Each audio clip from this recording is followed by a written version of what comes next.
Identifying mold and mildew. Mold and mildew are fungi that develop due to excessive unchecked moisture.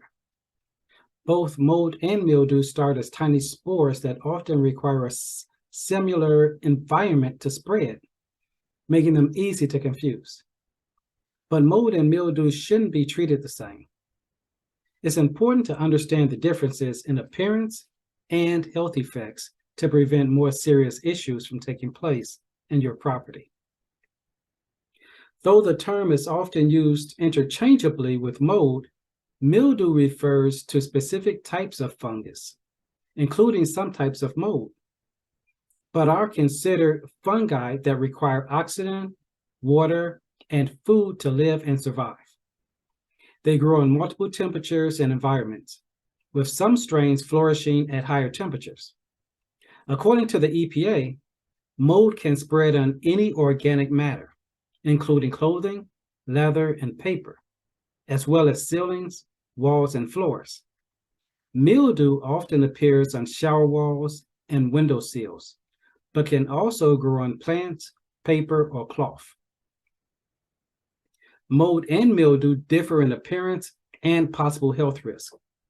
Mildew has a gray, white, or light brown color and generally rests flat on the surface of a moist area. It has a powdery appearance that may have a distinct foul odor. Mold has a fuzzy, raised appearance and in an unaired areas has a strong, musty smell. It often appears in darker shades of black, green, and red. Mold and mildew can appear on damp surfaces as soon as 24 to 48 hours. Mildew typically appears first as small dots and grows in an outward pattern, but it remains on the surface. Mold, however, can quickly grow inward and upwards, eating into walls, ceilings, and other surfaces, causing substantial property damage. Characteristics of mold: fuzzy, raised appearance, darker shades of black, green, or red, often confused for dirt, produces allergens that can trigger allergic reactions and asthma attacks, and produces potent toxins and or irritants. Some characteristics of mildew: white, gray appearance in early stages, turns brown, flat, powdery, small dots, causes minor respiratory issues. Some testing for mold and mildew. The NIOSH, or the Research for the National Institute of Occupational Safety and Health, suggests that finding and correcting sources of dampness is often more effective at preventing health problems than counting indoor microbes. The NIOSH developed a tool to help assess damp building areas and prioritize the remediation of problem areas. But there are some simple ways to tell if a stain is dirt or if you have a mold problem. If you have a mold problem, there's 4 things to look for. Number 1, it has a strong, musty smell. Number 2, a drop of bleach lightens its color within 1 to 2 minutes. Number 3, it's growing or warping, cracking or peeling material. Number 4, a source of moisture without much light is nearby. Some health effects from exposure. Although mildew can cause minor respiratory problems like coughing fits, it's not as invasive or troublesome as mold.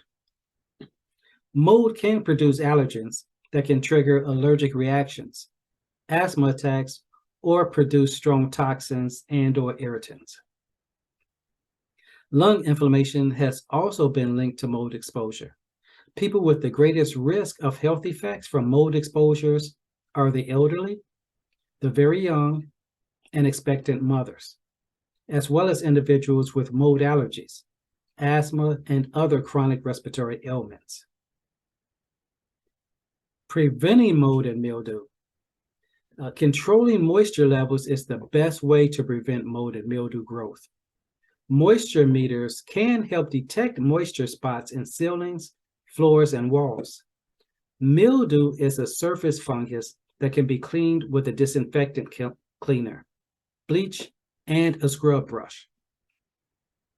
Mold is often a sign of a larger issue that may require professional treatment.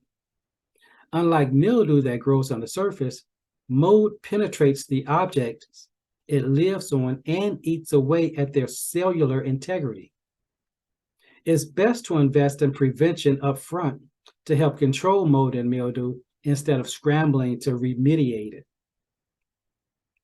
Some ways to help prevent mold and mildew growth.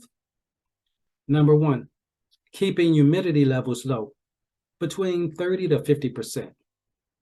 Number two, using dehumidifiers, fans, and opening windows, especially during humid months. Number three, mixing or fixing leaky roofs, windows, and pipes. Number four, ventilating bathrooms, laundry rooms, kitchens, basements, and other damp areas. Number five, drying water damaged areas within 24 to 48 hours. Number six, regularly inspecting building exterior for signs of leaks and other issues like cracked masonry, window frames, and deteriorating flashing. Cleaning mold and mildew.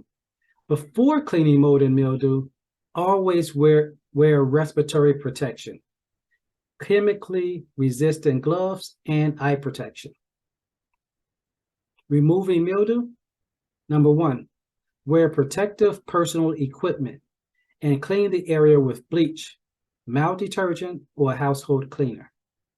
Number two, scrub with a disposable brush, sponge, or rag until the mildew is gone. Number three, dispose of contaminated protective personal equipment. Removing mold. If you find small concentrations of mold on easy to clean surfaces like windows, tubs, tiles, and sinks, it can easily be cleaned with disinfectants or bleach and water solution. Larger areas of mold may require professional remediation.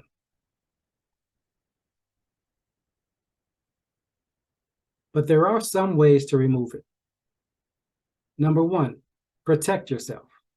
Wear proper protective personal equipment, or PPE. Number two, remove or dispose of all damp or damaged materials. Start by removing anything that can be easily thrown away, such as wet wallpaper, rotted drywall, wood, and fabrics. Number three, mixed with clean water. When cleaning mold and mildew, use a squirt bottle to mist the area with clean water to help prevent the spores from being released into the air. Number four, clean with soapy water, bleach solution, or disinfectants. Mold can be effectively cleaned from hard surfaces using mild detergents, disinfectants, or a bleach solution.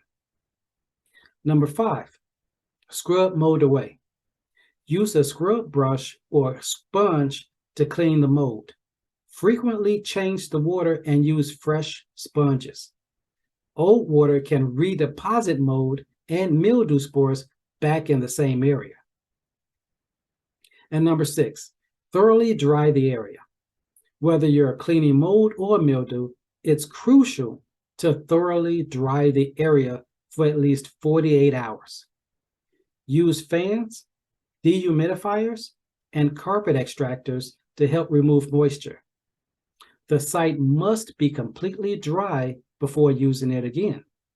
Otherwise, the mold or mildew will continue to spread. According to the EPA, if you discover mold growing on drywall, studs, subflooring, or your HVAC system in any area greater than 10 square feet, it's best to hire a professional mold removal service. Improperly treating severe infestations can cause cross-contamination to other areas. And that's identifying mold and mildew. Be sure to like and subscribe to catch the next New Day Property Redevelopers video.